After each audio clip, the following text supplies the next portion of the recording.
So I dropped this guy off on High Street once, and I guess he was kind of having a rough time.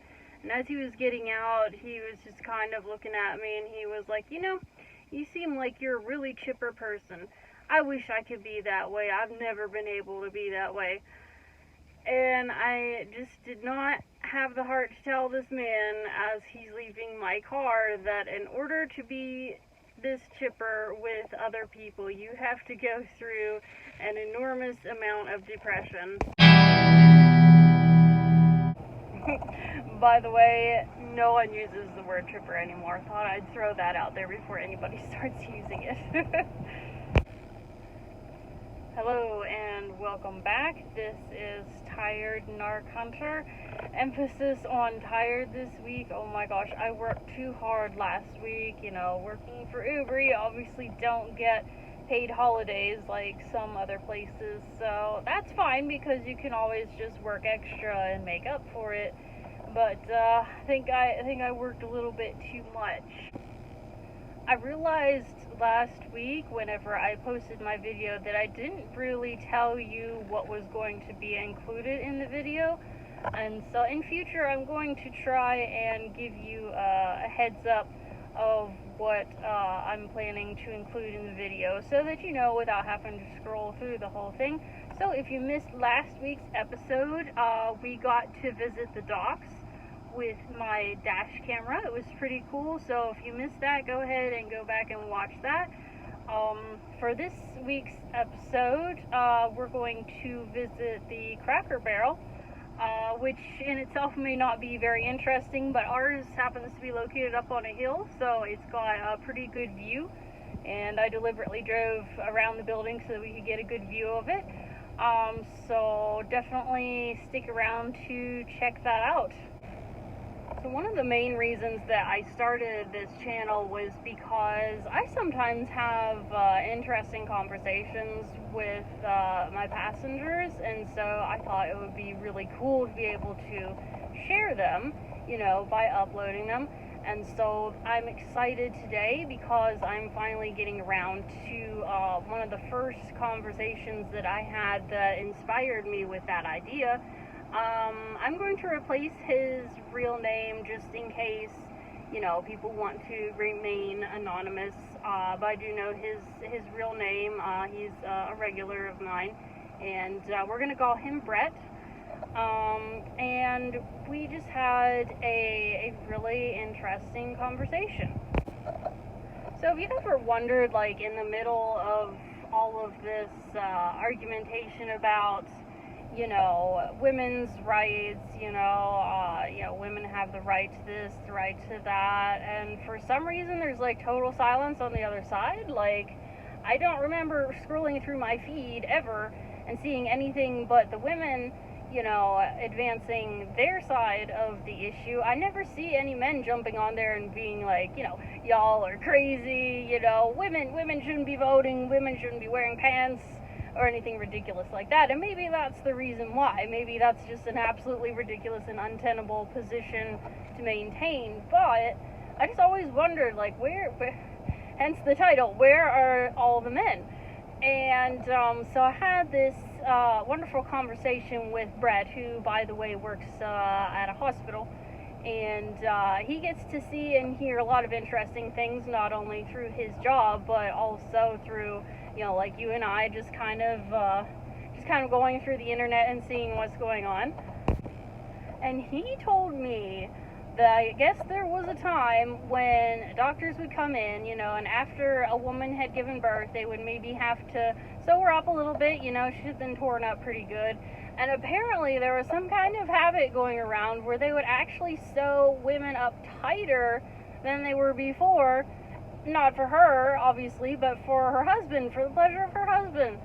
And, we're both just absolutely dumbfounded that there would be, these kind of secret things going on like that. I mean, that's just absolutely horrible, And he was just like, as a man, I just sincerely want to apologize to you. I am so sorry for all the things, the terrible things that men have done to women. And I was just like, oh my gosh, there it is. There's the voice that I've been looking for everywhere on the internet, on my feeds, that I haven't heard yet.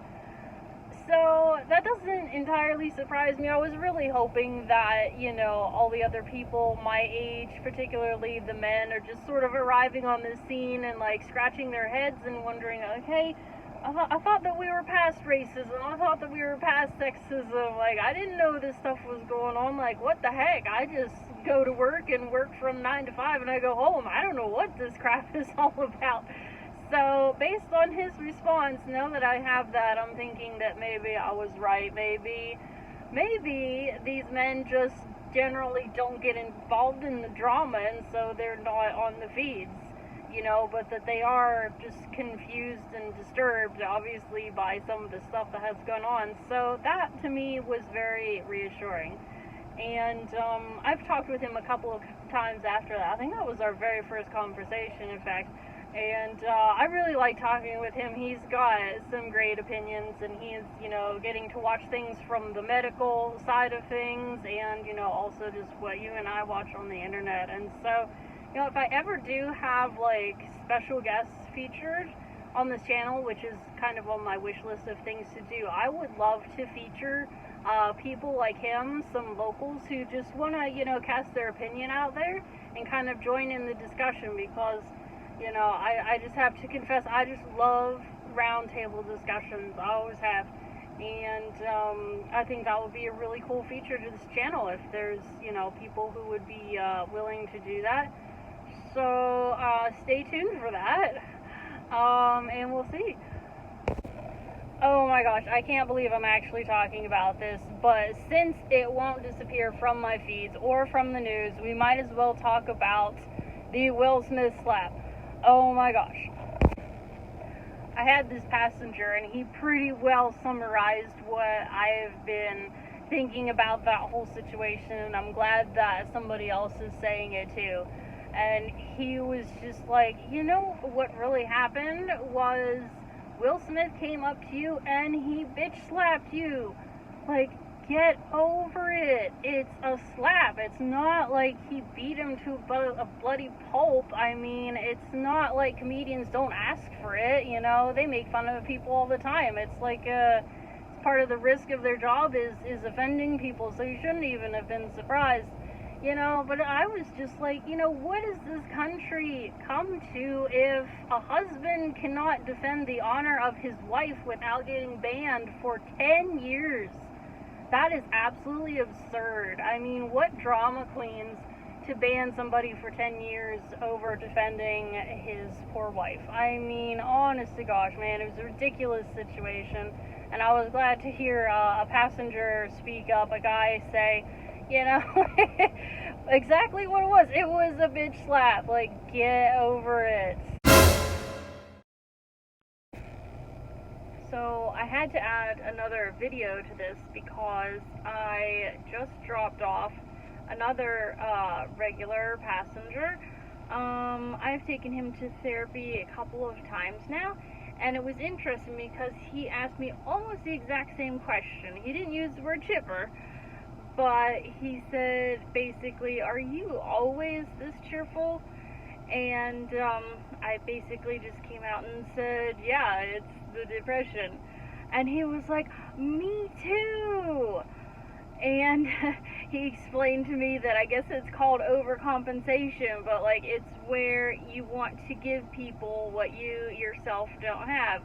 So it was just interesting to have that conversation with him, and kind of another lesson to me that, you really should just come out and be honest with people. Someone somewhere may need to hear what you have to say. So thought I would just go ahead and add that onto this episode because that was pretty cool.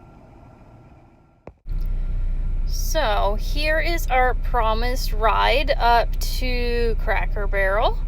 And I just thought that I would sort of take this time to talk about the sort of people that I'm normally picking up. And it does tend to be, just working people, going to their shift, and I kind of enjoy that just because we can sort of commiserate together a little bit. I mean, I know I have a job that I like very much now, but I was in the retail industry and the restaurant industry, and it's very difficult work. So we get to have our our commiseration talks, you know, like, oh, it's Monday again, or oh, I feel like I need some more coffee.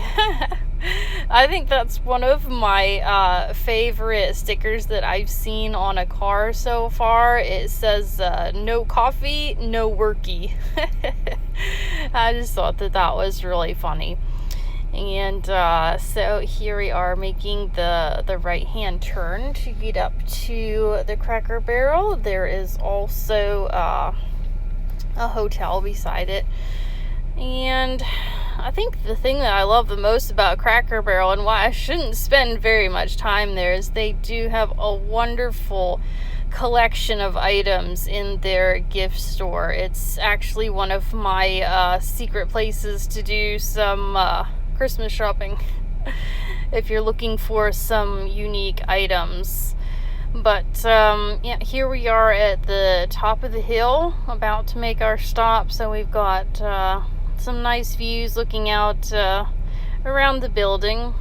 But yeah, so mostly I'm not normally taking, you know, crazy people like the drunks or anything like that everybody keeps asking me about. That's more for the evening shift, you know, and I stick strictly with the day shift. But yeah, everybody's really nice, really friendly, and just kind of everybody's just stressed out. I mean, just so you know, like, if it makes you feel better, you know, I'm trying to keep tabs on this Great Resignation, as it's called. So I'm keeping tabs on, like, you know, what life is like right now for different people, and, you know, different jobs. Kind of ask them, are they being treated okay, you know, or do they enjoy their job, or some of them, you know, have considered switching to Uber as well. So that's pretty cool. So yeah, I like this opportunity to get to talk with people, and we'll be sharing with you as I continue to have interesting conversations. Yeah, shift work is hard. You know, I've got people going in, starting their shift at 2 o'clock, or, you know, I just had this girl who said she worked, she's worked for like 3 days straight. Oh my gosh, how do you even do that? Well, I hope that you're enjoying my channel so far. I'm enjoying it. I'm really bad at keeping up with it, but I'm getting a little bit better. You know, this post is coming much quicker than the last one did. So hopefully I'll continue to improve and kind of stay on top of things. A lot of it just depends on how busy I am. You know, Uber this week just happens to be kind of slow, so I'm using that to my advantage. But anyway, don't forget to like, comment, and subscribe. Thank you. Appreciate it so much. And I will see you again next week. Bye.